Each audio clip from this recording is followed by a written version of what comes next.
It's the Week 12 ESPN College Football Pickem Contest picks. I'm making mine. We're going to go through it. Let's jump in. All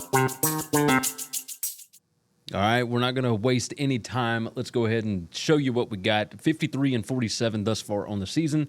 That is better than 83.1% of all different bettors. So I'm ranked number 17,000 out of hundreds of thousands of people.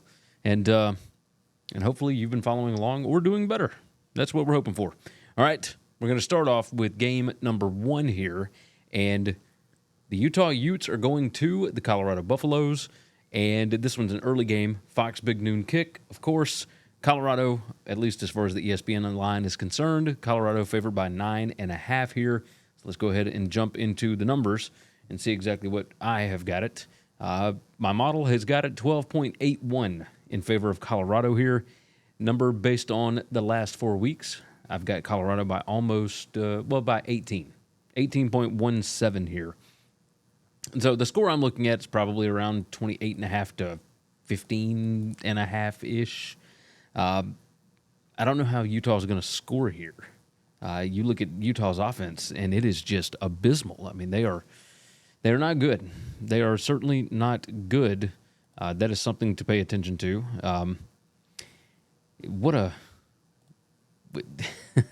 Like that offense just completely shut down last week without Brent Keithy, the tight end. And I don't know if he's going to play this weekend or not, but it just kind of lets you know exactly how close they are to not being able to move the ball at all. Colorado's defense has been significantly better. We'll say that. Significantly better. The Colorado offense, certainly the Utah defense has looked better against the pass. Number 26 in PPA allowed per pass. They're number 21 in yards allowed per attempt and number 8 in QBR allowed. Well, Colorado is number 47, number 23, and number 11 in those metrics. Colorado throws the ball over 62% of the time. Number 7 in the country as far as most percentage of passes thrown on offense. Colorado can't really run the ball, but they do a pretty good job of keeping Shedeur Sanders, upright. So this Utah defense is really good, but at some point, the offense, I feel like, is going to put the defense in a bad situation. Colorado, I believe, is going to be able to score here. Utah I don't know how you get up off the mat after a loss in the Holy War like that. So we'll go back to this, and we're going to take Colorado at minus 9.5. We're going to trust the numbers here and feel pretty good about it. Feel pretty good about that one. All right, we carry on, and Texas is going to Arkansas. Texas a 16.5-point favorite at ESPN, at least as far as the concert is concerned. At least as far as the contest is concerned. I've got Texas by 15.5. My number based on the last 4 weeks only has Texas by 5. This Arkansas offense was rolling. They have not been as of late. Talon Green makes or breaks this entire offense. Even if he plays, even if he's healthy for the entire game, this is going to be a problem because Texas's defense is really good. Number 3 in PPA allowed per pass. They're number 1 in yards per attempt, number 1 in QBR allowed. They are number 23 in havoc rate, and Arkansas's offensive line is number 125 in havoc allowed. That's not good. On the other side, look, Texas throws the ball 60% of the time. They're number 14 in PPA per pass. Arkansas's defense is number 112 in predicted points added allowed per pass. Texas is going to be able to throw the ball on these guys, just period. Texas, I don't think is going to try and run it very much. Number 125 in rush rate. They're running the ball less than 40% of the time, which makes sense because they got guys hurt and all that.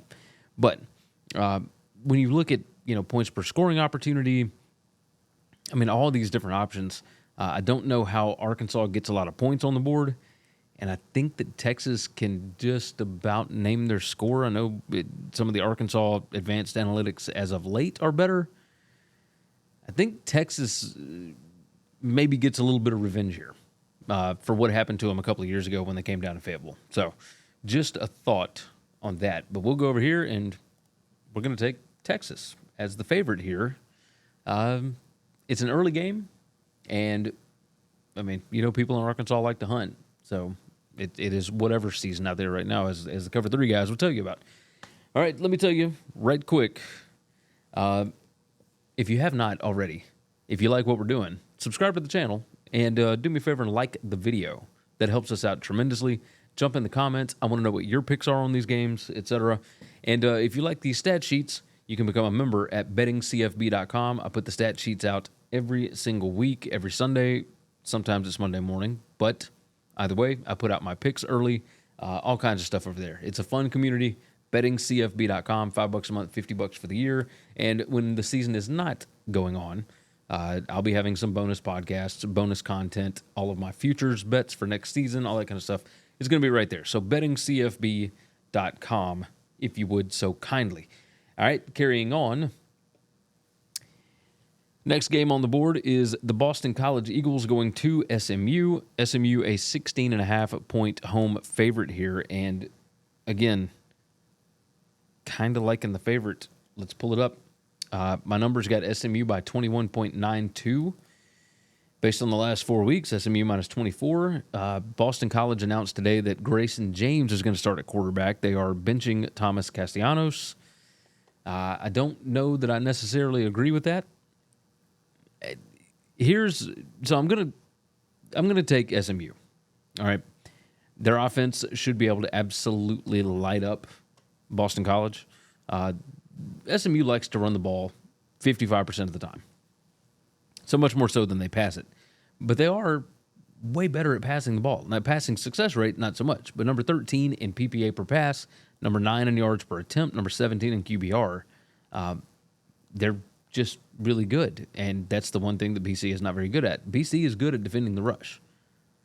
So I imagine you see SMU slinging the ball around a little bit here. On the other side, one, special teams efficiency, Boston College number 131. That is 3 away from last place. I mean, it's pretty bad. Pretty bad. Penalties, something to pay attention to. Kyle brought that up on the BetUS show today. Number 122 in penalties per game for SMU. Number 129 in penalty yards per game. Number 11 in penalties per game. Number 11 in penalty yards per game. So you're looking at a 40-yard difference in penalty yardage. Does that do anything for a spread? We'll see. This SMU defense, Boston College likes to run the ball almost 60% of the time. They're not great at it. Number 115 in PPA per rush, number 78 in yards per rush. SMU is number 1 in PPA allowed per rush, number 4 in yards allowed per rush. They are number 7 in rushing success rate, number 12 in offensive line yards allowed. I mean, their defense is really good. Just based on efficiency alone, number 13 in 5 factors plus talent. BC is number 61. BC did get a win over Syracuse last week, but I don't see it this week. Strength of schedule, SMU is number 81, Boston College number 76. Give me SMU. SMU minus 16.5. I am heavy favorites thus far. I don't always like that, but man, sometimes you just got to trust it. All right, next game up. The Virginia Cavaliers going to the Notre Dame Fighting Irish. Notre Dame is a 23.5-point favorite in this contest here. And let's look at the numbers. I've got Notre Dame by over 30. And over the past 4 weeks, I've got Notre Dame minus 30, almost 32 points.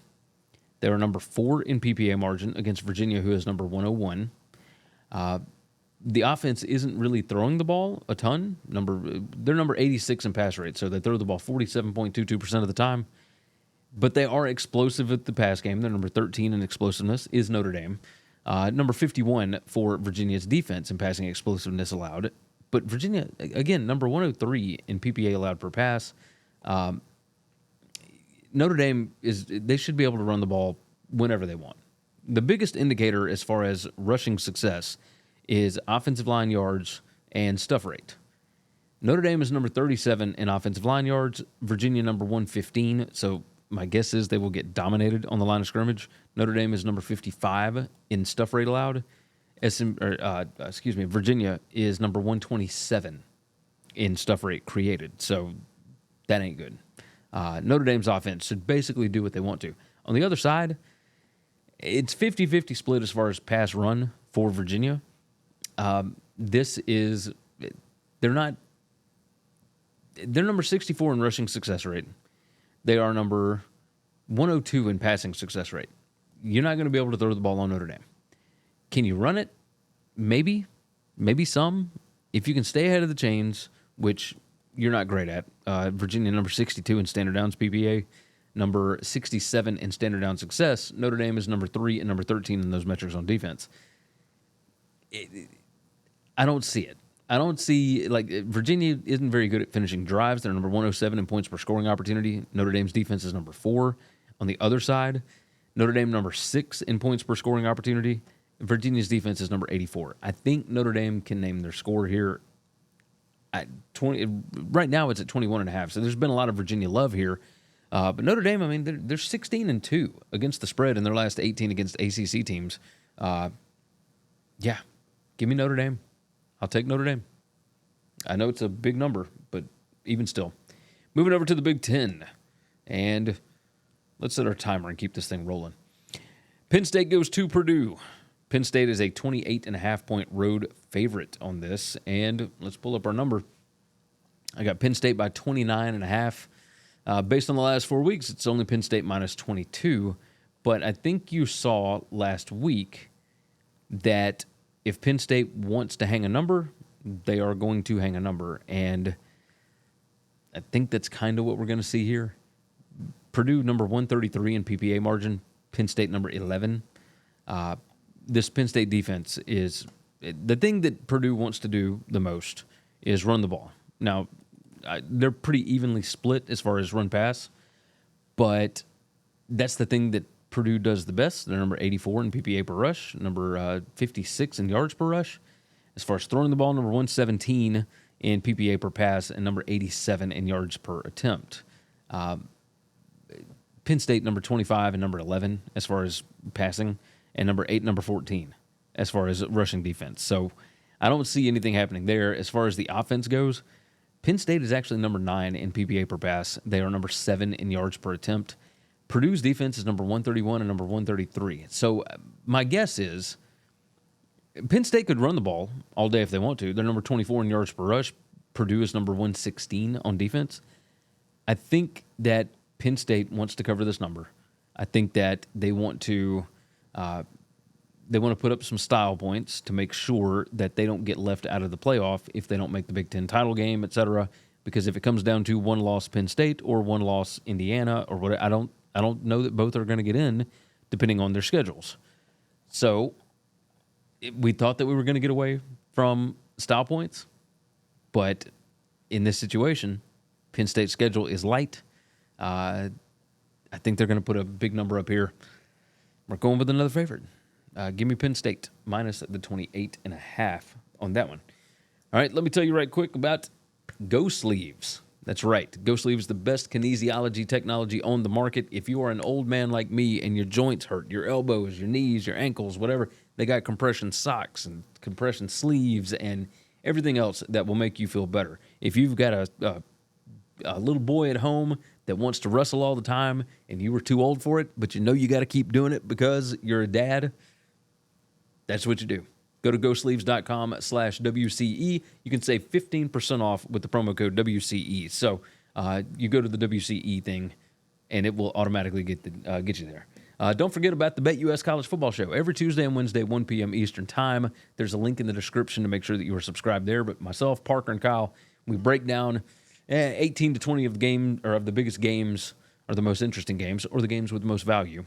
How about this? We break down 18 to 20 games per week, and we have fun doing it. It's a lot of fun. The Q&A is the best part of that show because the chat is awesome. So, all right, carrying on, we move to the SEC, and Missouri is going to South Carolina. South Carolina currently favored by 13.5, and I believe that the reason that number is what it is because they don't think that Brady Cook is going to play this weekend. Brady Cook, of course, the starting quarterback for Missouri. Their offense did not look good against Oklahoma last week. Missouri, I believe, scored 2 defensive touchdowns last week. That got them a win at home against Oklahoma, kept them in the playoff race because if you look at their records, they are 7-2, and South Carolina is 6-3. This is a very, very big game. Very big game. My number on this is South Carolina minus 8.5 for the full season. But based on the last 4 weeks, I've actually got South Carolina favored by 19 points. It's a lot of points. A lot of points. So let's look at this. Missouri's defense is actually pretty legit. The South Carolina offense, it's tough to get a good read on exactly what they are, but they do have Lenore Sellers healthy now. Think they're better on offense now than they were at the beginning of the season, especially now that Sellers is healthy, like I mentioned. Number 53 PPA per pass, number 29 in yards per attempt. They're number 41 in QBR, but some of that includes when they had to play Robbie Ashford instead of Lenore Sellers because Sellers was out injured. So on the other side, South Carolina's defense has been legit all season. I mean, they are really, really good. And if Missouri, even if they do have Brady Cook in there and he is dinged up, that's not going to be good. That's going to hurt. It's not going to work well. That defensive line for South Carolina, number 3 in havoc rate created. Now, Missouri is number 15 in havoc rate allowed. But against both of the good teams that actually have edge rushers, et cetera, they gave up sacks. They gave up a lot of pressures. Against Alabama, they got just completely demolished. Against Texas A&M, they got completely demolished. And now they got to go on the road to Columbia, South Carolina, and deal with this Gamecocks defense that does not sound like it's going to go well. So let's take a look, and I'm going to go with South Carolina. We're going another favorite. Yeah, y'all know that this is probably going to backfire on me. But I don't think a dinged up Brady Cook or a Drew Pine is going to be able to do very much against the South Carolina defense. I just don't buy it. Just don't buy it. All right. Next game on the board, we're on to game number 7 here. San Jose State is hosting Boise State this week. And Boise favored by 13.5 on this one. Looking at the number, I've got Boise minus 15.16, and then based on the last 4 weeks, I've got Boise minus 15.36. Let's look at some mismatches and figure out exactly where we are. This Boise pass defense is number 51 in PPA allowed per pass, but they're number 98 in yards allowed per attempt, number 108 in QBR allowed. San Jose State was swapping out quarterbacks, et cetera. It's one of the more frustrating things that I've seen all season. Stutzman was driving me nuts, the offensive coordinator. So San Jose State is number 22 in PPA margin. Boise number 13 in PPA margin. These two teams look like they should be pretty close to each other. I think that San Jose State is going to have some success passing the ball on Boise. On the other side, this defense for San Jose State, pretty good against the pass. Maddox Madsen had been getting better. Last week against Nevada, he did not look very good. Ashton Genty, does San Jose State kind of load the box here? Do they force Madsen to beat them through the air? We'll see. I think they've got pretty decent corners. The weapons for Boise State are not great, but they're pretty good and probably better than what San Jose State has played most of the season. Number 20 in PPA per rush on defense for San Jose State. Boise is number 3 in that spot. Boise number 1 in yards per rush. San Jose State's defense number 34.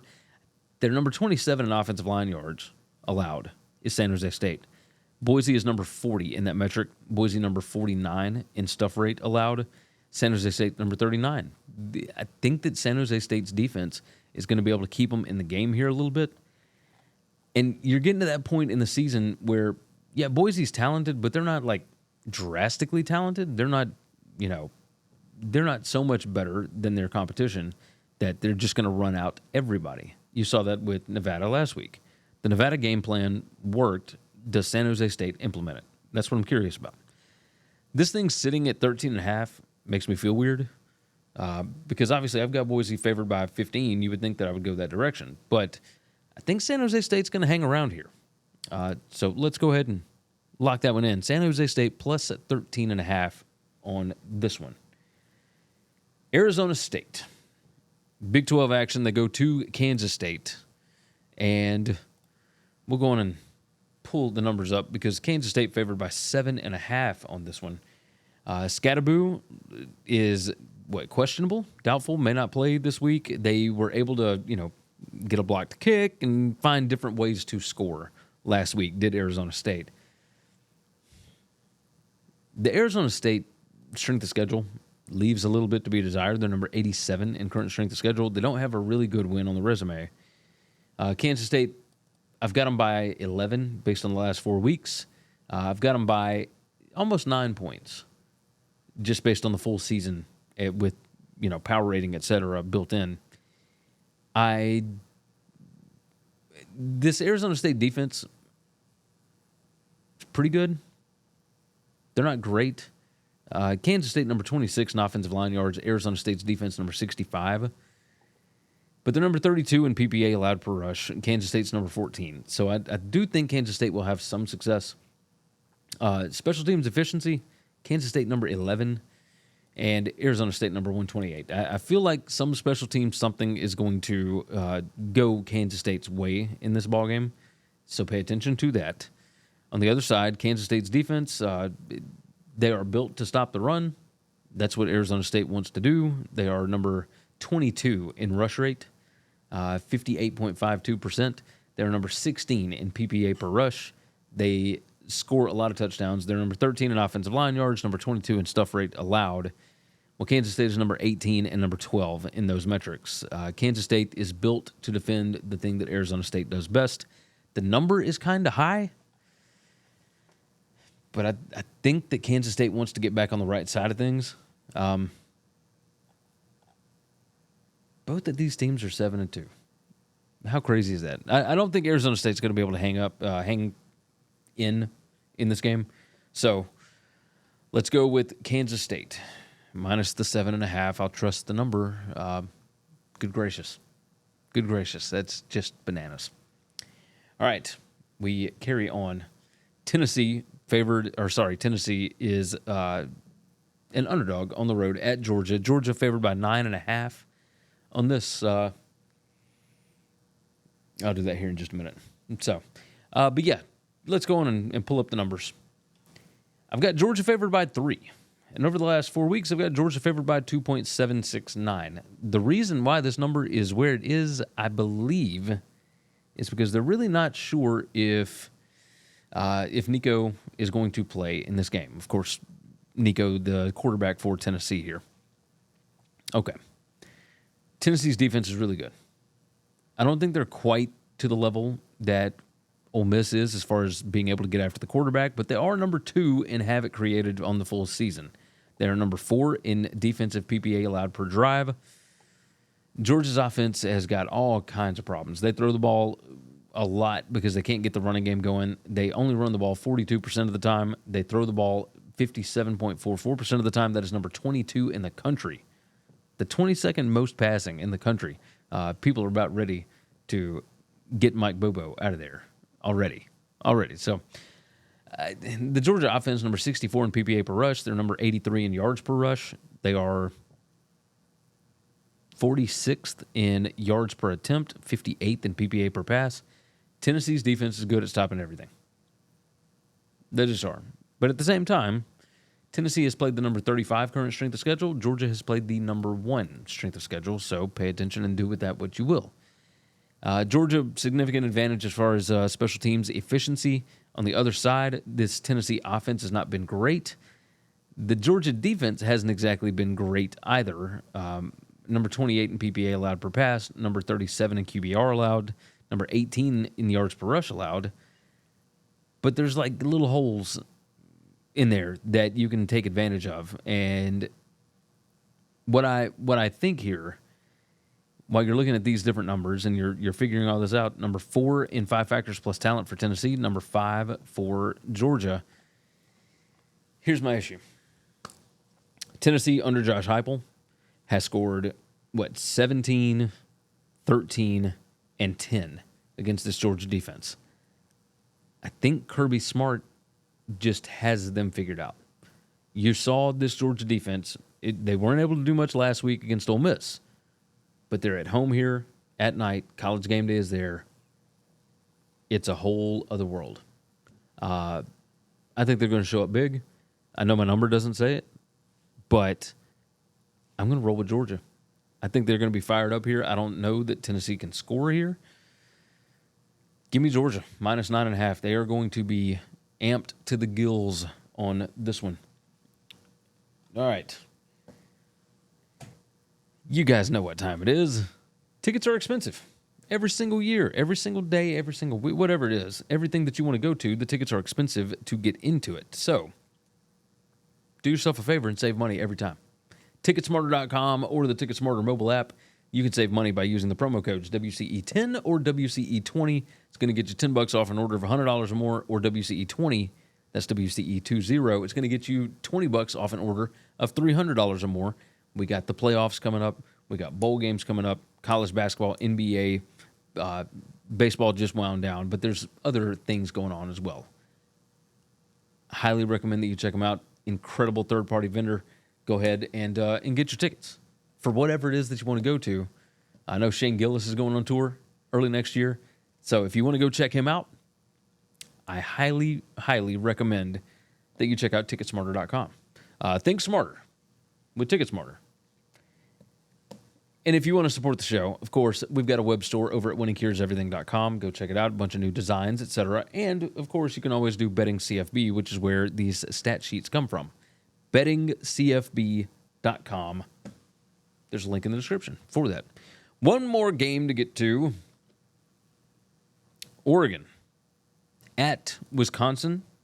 Big-time game. Camp Randall has hosted multiple of those thus far this season. So, Oregon by 14.5 right now. They've been rolling people. They've really been rolling people.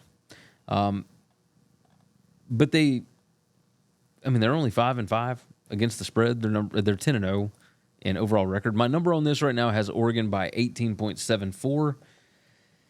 And my number based on the last 4 weeks has Oregon minus 26. If I'm not mistaken, Oregon has a bye week after this. I don't know what they're going to have to hold back. My first instinct would tell you to bet the first half, because Oregon has shown this year that, and here, we'll go down here and take a look at it. Yeah, first half point margin, Oregon number 3 in the country, 13.8 on average. Second half point margin, only number 21, so they drop off a little bit. Although, now that I'm looking at it, Wisconsin better in the first half, not as good in the second half, so something to pay attention to with that. There's not a number that you can look at. Well, of course. How about I pull up the sheet? Yeah, they're number 3 in first half point margin, number 21 in second half point margin. There you go. So for those on the podcast, I just didn't change my scene. That's the way it goes. 5 factors plus talent. Oregon number 2, Wisconsin number 46. I think Oregon will be content to just run the ball because Wisconsin cannot stop it. Number 98 in PPA per rush, and Oregon is number 20 on offense. Oregon can pass some. I say some. They're number 12 in PPA per pass, number 14 in yards per attempt, number 8 in QBR. Wisconsin is number 60, number 28, number 46 in those metrics. As far as Wisconsin on offense, they have been running the ball more. I don't know that they're going to be able to run the ball very much on Oregon. Although Oregon, number 77 in offensive line yards allowed, number 113 in stuff rate created. Wisconsin is number 31 and number 28. But I think just talent-wise, Oregon's significantly better than this Wisconsin team. Success rate, everything points towards Oregon. I feel like Camp Randall at night is going to be fired up for this one. I'm going to go with like a backdoor cover here because Oregon is really just trying to not get anybody hurt before the Big Ten title game. And they're about to head into a bye week. So, why not? Why not just get up early and then wait after that? So, let's do it. My numbers say otherwise, but let's take Wisconsin on this. As far as the tiebreaker, how many total points will be scored in Tennessee versus Georgia? Let's flip it back over here and see what we got. 55. I don't know if I trust that. I don't think you're going to see a lot of scoring in this game. Let's go into that. Let's say 45. 45 there. because I think Georgia's defense is going to shut them down, and I don't trust Georgia to be able to score a bunch of points. So why not? Why not? All right, let's do our recap. Taking Colorado minus 9.5, Texas minus 16.5, SMU minus 16.5, Notre Dame minus 23.5, Penn State minus 28.5, South Carolina minus 13.5, San Jose State plus 13.5, Kansas State minus 7.5, Georgia minus 9.5, and Wisconsin plus 14.5. Only 2 dogs on the whole thing. That sounds like a nightmare. Sounds like a nightmare waiting to happen. All right.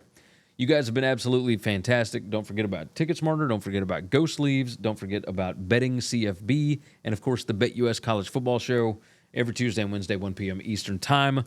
I'm Gary, by the way, if I didn't tell you that before, at GaryWCE on all the different socials. If you want to reach out to me, X is the easiest one. That is where I'm the most active. Oh, what a week. What a week. A lot of life changes going on for me right now, but we're still getting the content out. I say we. I'm still getting the content out. I'm still at the office. It's nighttime. It's dark. I got to go home at some point. So I think we're going to do that right now. You guys are fantastic. Take care of yourself. Take care of each other.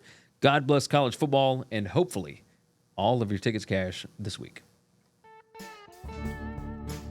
Thanks for listening to Winning Cures Everything. Make sure and follow me on Twitter at GaryWCE. If you want to toss in a question, you can email me, Gary at winningcureseverything.com. Make sure and hit that subscribe button, and we'll see you next time.